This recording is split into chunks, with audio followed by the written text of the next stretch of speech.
పెద్ద మైండ్ ఏమన్నట్టుంది అన్నగారులాగా. It's compliment sir. I'm not convinced Shiva. Next ఆ కారు కోసం ఇద్దరు ఫ్రాడ్ గాళ్లకి 2 లక్షల రూపాయలు ఇచ్చి మోసపోయాడు. ఆ విషయం మీకెలా తెలుసు సార్?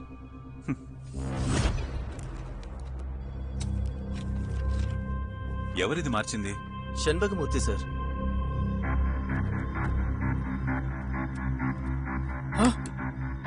సార్ ఏంటి సార్ ఈ టైంలో వచ్చారు? కూర్చోవయ్యా, ఇల్లు చాలా బాగుంది. ఒక కానిస్టేబుల్ ఇల్లులా లేదు. సార్ ఏం వెతుకుతున్నారు సార్? కూర్చోవయ్యా, తినేటప్పుడు ఆ దేవుడు వచ్చినా కూడా పైకి లేవకూడదు. కూర్చో, తిను. సార్ ఏంటి సార్ అసలు విషయం ఏంటి చెప్పండి సార్. నీ వాట్సాప్ చెక్ చేసుకో. సార్ ఉత్తమను మాట్లాడుతున్నాను సార్. మీరు ఇచ్చిన కంప్లైంట్ కాపీ ఫోటోస్ అన్నిటితో 2 లక్షలు సంపాదించాం సార్. మీ షేర్ ₹1,00,000 చెన్నయ్య ఫిష్ హోటల్లో ఇచ్చాను సార్. ఇలాంటి కంప్లైంట్స్ గురించి